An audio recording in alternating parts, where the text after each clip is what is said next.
Brodes Media.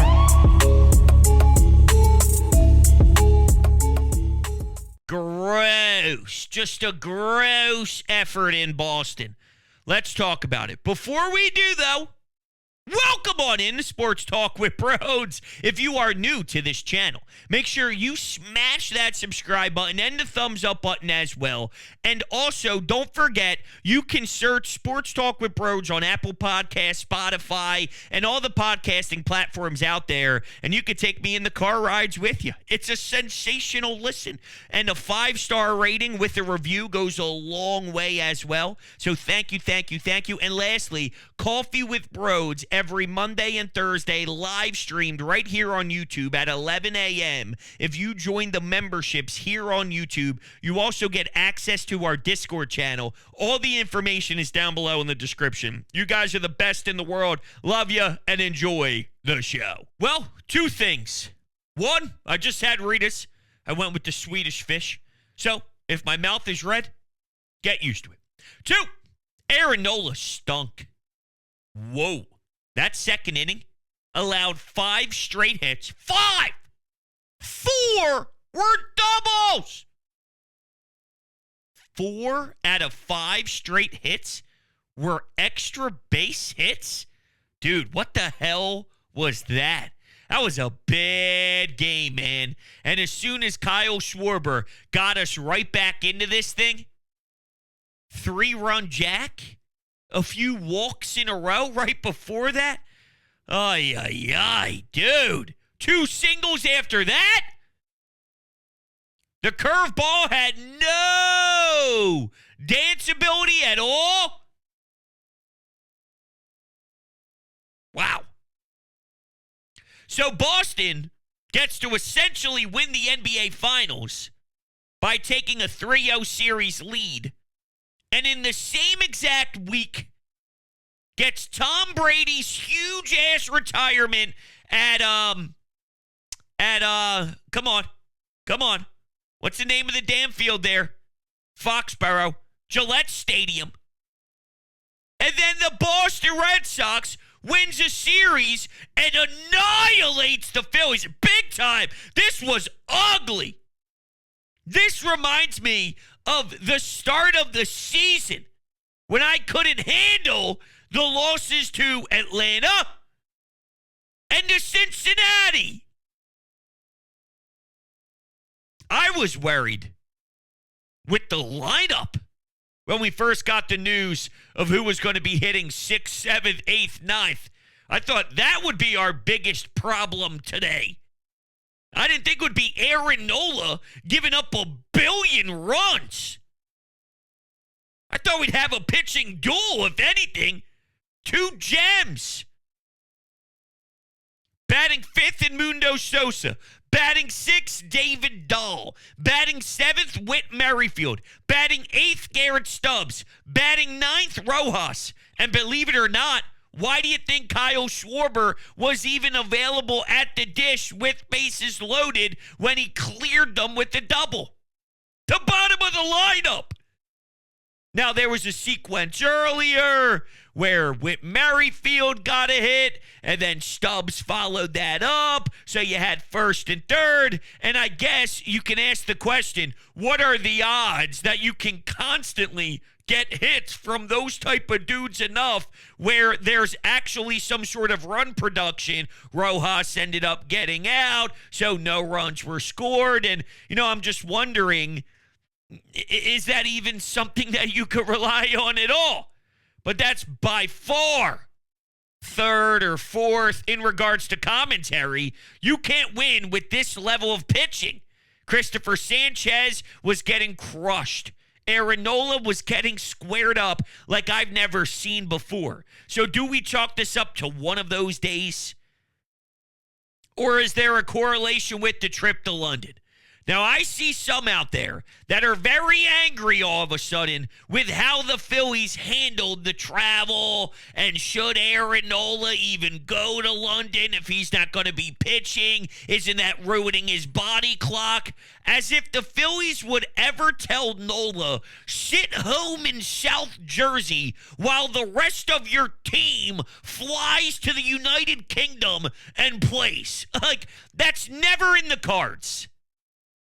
Honestly, I hate the idea of blaming travel right now on this. I don't like it. I don't like it. Would I be naive to think that in this sport, knowing how Zach Wheeler is very anal about, I need my normal time off to get the ball, knowing how anal he is about who's catching him too? Now you don't really have a choice. All right, now you have to get thrown one of these cats. But before, it's, I need JT now. I need JT always. I need JT behind the plate squatting for me now. So these guys are wired in a way where they're so used to their regimen and their schedule that it throws them off completely. Am I being naive? No. I know that it causes them some discomfort. But shut up and pitch. Shut up and execute. Don't be making any excuses. You know who makes excuses? The Mets. You know who makes excuses? Losers. I don't want to make any excuses. So I'm aware that there might be reasons, there might be a cause and an effect, but I just want you to handle that better. That's all. But it's hard to be mad at Aaron Nola when you go through what he's done previously, beating Milwaukee 2-0, going 7 innings of shutout ball. You know, he gave up 0 in 7 innings. Prior to that, against St. Louis, well, they won 4-2. He pitched into the 7th and only allowed 2 earned runs in a day where the offense scored 4, right?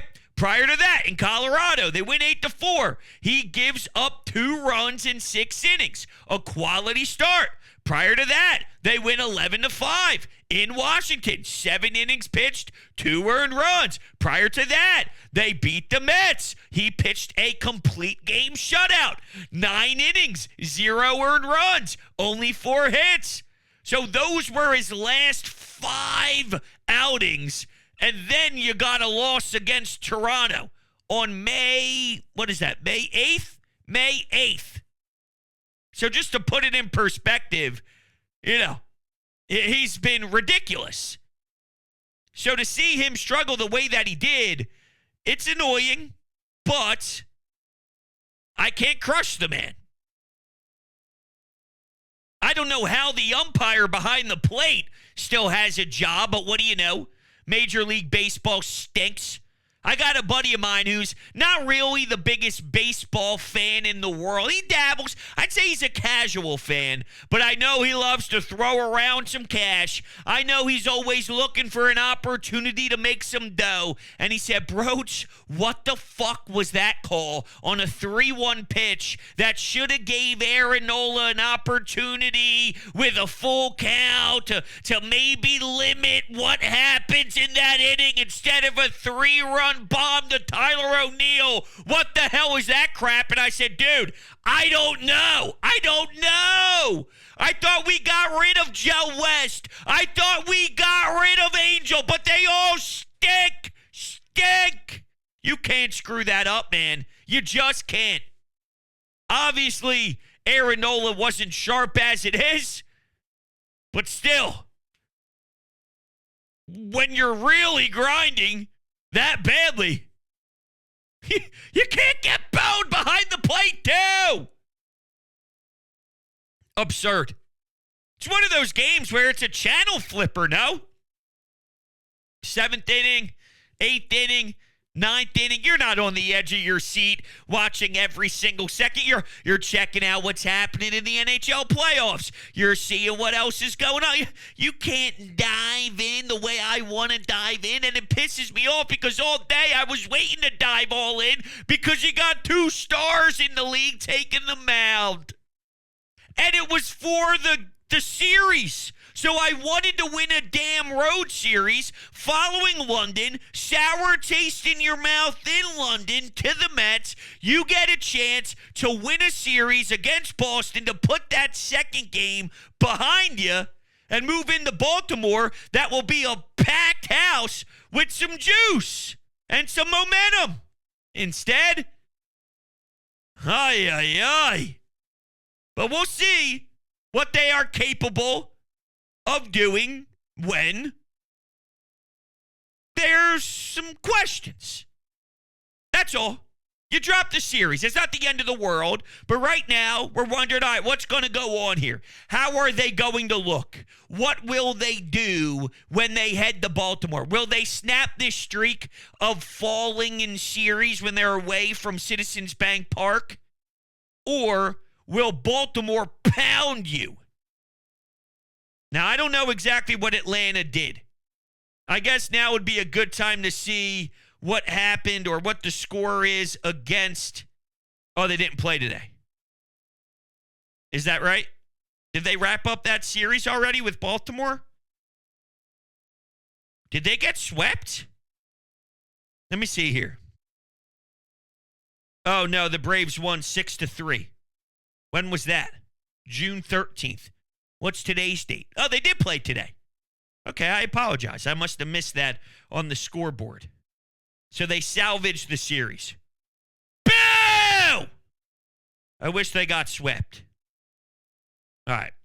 I see Rob Thompson just took his little seat, and there's microphones in front of his face. So we'll see what he has to say about Aaron Nola. Although I'm sure he's going to just mention how it wasn't his day. Off-speed pitch wasn't moving the way we've seen it move before. Normally it grooves better. How many times is Aaron Nola going to give up 4 doubles out of 5 consecutive hits? Very rarely. So Nola will be fine, and we'll just move on from there. I'm pretending I'm Rob Thompson for a second, and that's probably what we're going to get. All right.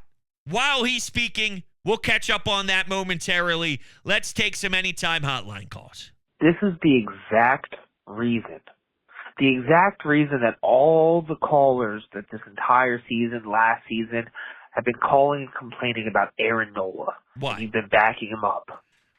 This is the exact reason. He does not know how to respond after his team put some electricity in the fucking building. False. He didn't in this particular game. I don't want to do this. I'm all for getting things off your chest.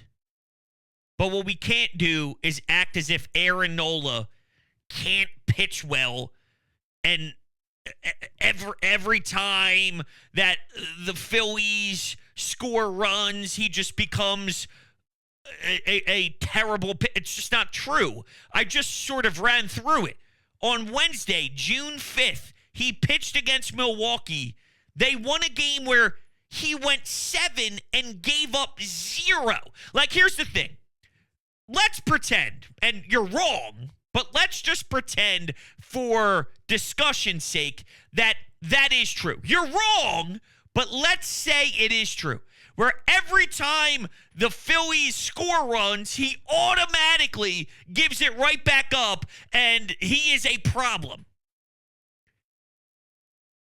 Well, what you're not doing then is giving him credit for the games that aren't even competitive because of how much of a star he is.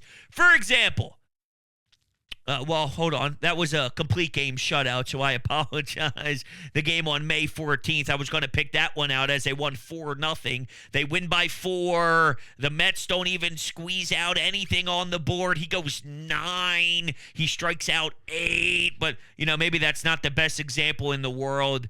4-2 against St. Louis, where he pitches into the 7th. I don't know. I'm just looking for example. San Diego, they win 9-3. He went 8 innings, allowed 3 earned runs, only walked 1 and had 10 punchies. The Chicago White Sox, who stink, but they won 8-2, 8 innings, pitched 2 earned run ball. How about the game in Colorado where they won in extras? The score was 2-1. He pitched into the 8th inning and only allowed 1 earned run. By the way, 9 punchies. Outside of his first start of the year in Atlanta, I mean, it's pretty absurd. Win, win, win, win, win, win, loss, win, win, win, win, win, and then a loss today. I'm sorry. It's impossible for him to be as bad as what you're portraying with me running off his numbers here. It's just literally impossible. And I'm prepared for probably a lot of these calls today. I don't get it. I just don't get it. I haven't heard outside of one individual, right? There's one guy who was labeled the Aaron Nola hater who, credit to him, he's sort of actually creating a personality because the amount of tweets, the amount of people in the Discord, the amount of direct messages that said, oh, God, the last thing I want to hear today is the Aaron Nola hater. He created, I guess, a little personality for himself, so God bless him. But outside of that one person, it's been awfully quiet. And even for him, it's been awfully quiet. It's ironic how the second something goes down that we haven't ever seen really in the Aaron Nola experience to this level. I think I saw a stat during the broadcast, or maybe it was online, that the last time we've ever seen anything like this was over 2 seasons ago for Aaron Nola. That's a long time ago. That is a while back. That was a super short Rob Thompson presser, by the way. Rob Thompson, we're going to be fine. We were due for one of these. Haven't had one since the second game in Cincinnati. That is exactly what I imagined Rob Thompson saying. All right. Do I let this phone call play out? I guess I will. I'm a man of the people. I'll give everybody their time. I am prepared to hear it. Whatever. Gets back into a game, and we need a shutdown inning. We need a 1-2-3 get out of an inning. And he's just giving up run after run after run after run. And he just lets it go. Yes, he is a great pitcher 85% of the time. But every time that we need a shutdown inning, he never shows up. Not true. And wow, 85% of the time. Imagine being angry that your starter, who is a stud at the top end of your rotation, is filthy for 85% of the time, if that number isn't even higher. It's wrong to say he's never there when the team needs him. When his last start, he gave up 0 and they won a game where they scored 2 runs. Or when he pitches and the team only scores 4 runs and they win a game 4-2 and he pitches deep into the action. It's not always this world where the Phillies are down big, the Phillies fight back, and then the next inning we need a shutdown inning and he can't. Yeah, that was a problem today, but there's so many other scenarios where Aaron Nola comes up so large that might be different. Maybe it's when the offense is quiet and not particularly red hot and not scoring a bunch of runs, but he keeps you in a position to win by giving up a goose egg. He's not perfect 85% of the time. If that number that you just threw out of your ass is correct, that doesn't make you happy? Okay. All right. Let's take the next call. You know, every time this offense fights back, puts a little runs on the board for Aaron Nola, what does he do that bottom half of the inning? Oh, my God, we're doing this again. Oh, literally the same thing. I don't get it. It was bad today. Today it was bad. Why do we always have to go to every time? It's not every time today. And guess what? There's going to be another game where this happens too. It is, because that's what occurs in this sport. But it's not every time. He's won his last 5 games, and he was a big part of it. It wasn't, well, he allowed 9 earned runs, but the Phillies scored 11. No.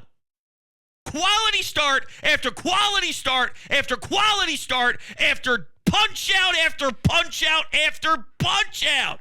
Dominant efforts, great efforts, really strong efforts consecutively.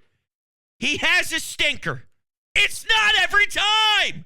It's actually the complete opposite. Look, if it was every time, I'd be right there with you. That every time Nola's on the mound, they're struggling. Right now, for example, Taijuan Walker.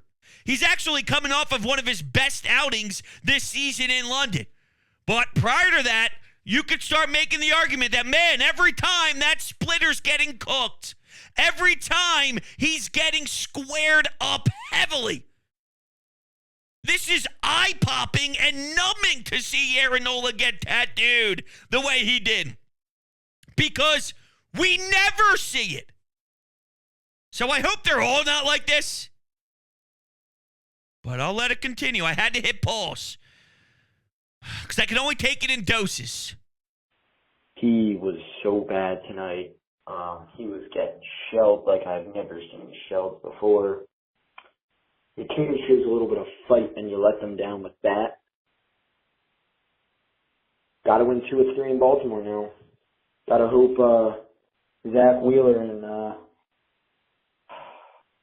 so already a loss on Saturday, but got to hope Wheeler and whoever else is going besides Walker, because Walker's an auto loss. But no, he's not. No, he's not. The weird part is, I'm not talking eye test. I'm talking just results. Believe it or not, and the crazy part is he actually pitched really well in London, and they didn't actually win that game, but not for his own fault. But if anything, once again, it's the complete opposite when Taijuan Walker takes the mound so far in his Phillies tenure. Now, that doesn't mean he can't lose a game against a really strong Baltimore Orioles opponent, especially when you're down Trey, you're down JT. You know, Alec Boehm has dipped off a lot. They give him a day off, and Mundo Sosa is starting to come back to the norm a little bit. So, reality is, you're struggling more than you were with some of your individuals, which makes it a little bit more difficult on your offense too, and you're going to be facing some lethal pitching. So just because I bring this up, but when you say automatic loss with Taijuan, I say that's not true. I'm just saying, statistically speaking, that's not true. Now, you also brought up with Aaron Nola, you said something, and I'm trying to read the transcript here. You brought up, it happens all the time, blah, blah, blah. He was so bad tonight. Oh, man, I want to replay it because I want to hit on it. He was so bad tonight. He was getting shelled like I've never seen shelled before. There you go, right there. He was getting shelled like I've never seen him get shelled before. Exactly.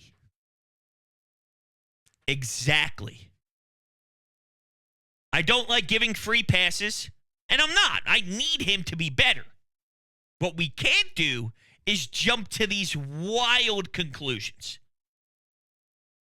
Now, I'm afraid to continue for my own blood pressure problems.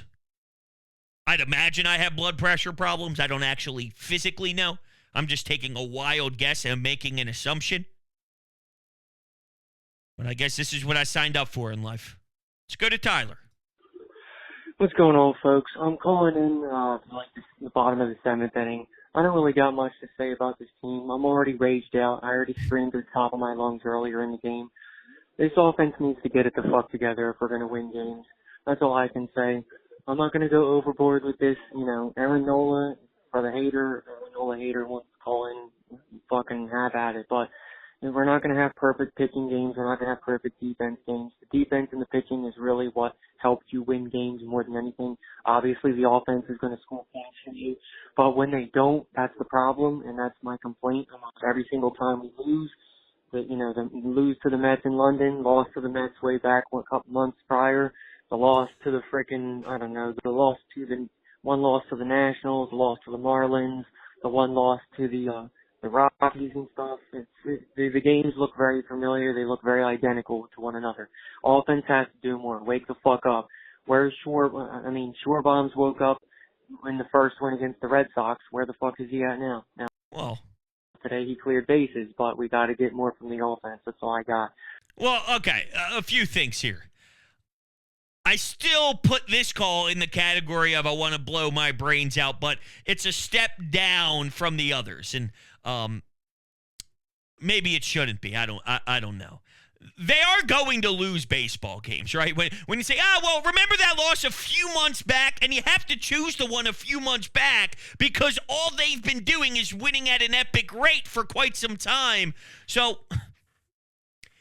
if this team's going to win 110 games, and I don't know if they're going to win 110. They're going to win over 100. I don't know if they're going to win 110, but let's say they win 100. They're losing 62 games. So 62 times. Not every one of those losses is going to be a poor offensive day. They'll probably lose a game once in a while where they score 6 runs or 7 runs, so you won't put it on the offense. But in that 62-game window, let's pretend 35 of them, 40 of them, the offense scores 1 run, scores 2 runs, scores 3 runs, and you're not happy with the consistency on that night. They leave runners in scoring position. They are going to lose games. So when you point out, remember that one loss, well, if they win the series, if they win 2 out of 3 and one of the losses happen to come against a Miami or happens to come against a team that's not very good, but you won 2 of the 3 or 3 of the 4 or something along those lines, I don't think we have the right mentality to rip them apart here. And they are also, one, not fully alive right now. Excuse me, I'm starting to get hiccups because I just had that water ice. But this isn't the team that I project to watch when it's the playoffs. Do you think Bryson Stott's going to be batting cleanup and Mundo Sosa's going to be batting 5th, David Dahl batting 6th, Whit Merrifield 7th, Stubbs 8th, and Rojas 9th? That is more than half of your lineup that won't be relevant. I mean, Sosa should be your bench bat coming off the bench. Whit Merrifield, Garrett Stubbs, they should not be active. Dahl not active. Maybe Rojas batting 9th. But 5, 6, 7, 8 guys in your lineup. 8 guys. 4 guys of your 9. So half of your lineup shouldn't be relevant when the games are actually super important. And I'm not mad at the offense for being the reason today.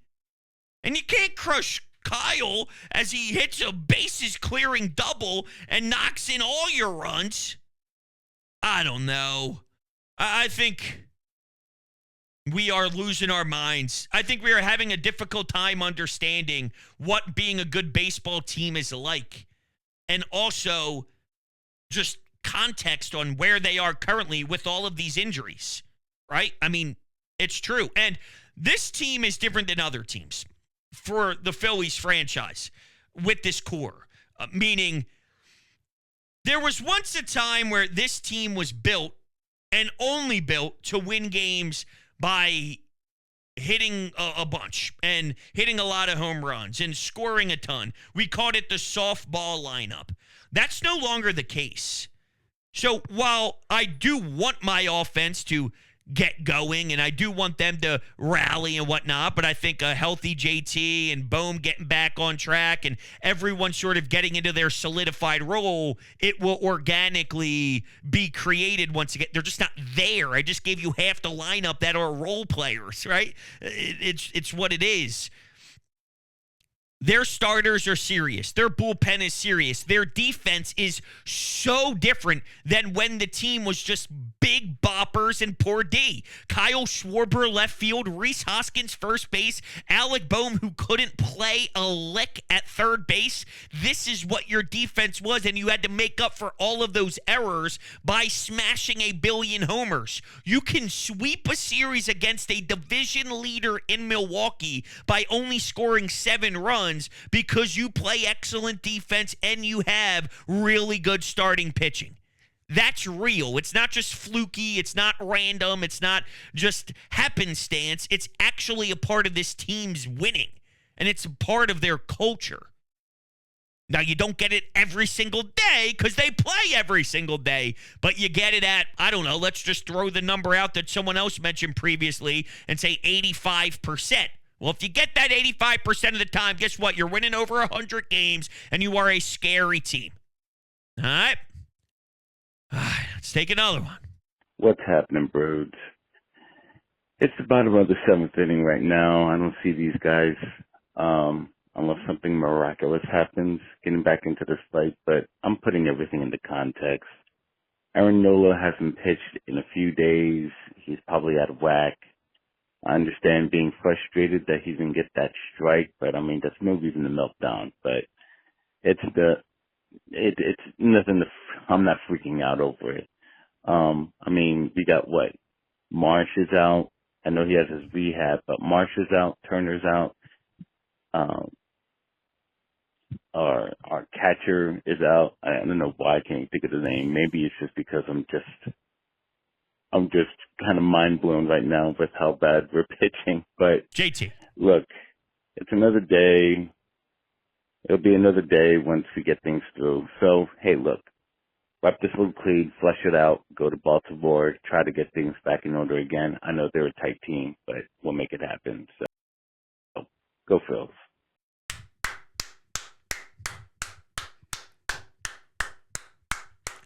Bravo. Bravo. I am tempted to continue taking your calls, but because that was spot on and I liked it, I don't want to risk it. I'm not gambling today, all right, because I don't want to spin backwards. I want to leave on a good note, and that was perfectly executed. I like it. I'm cool with it. I love it. Now, if you did call in and I ripped it apart, I appreciate you guys. Thank you very much. It's all love, all right? It's all love. I think you're psycho. I think you're nuts. But a lot of people say that about me, and it is what it is. So I appreciate your time. It's just how it goes here. Sometimes you get me all fired up. It is what it is. Love you guys to death. Thank you all so much for kicking it. I'll catch you on the next one.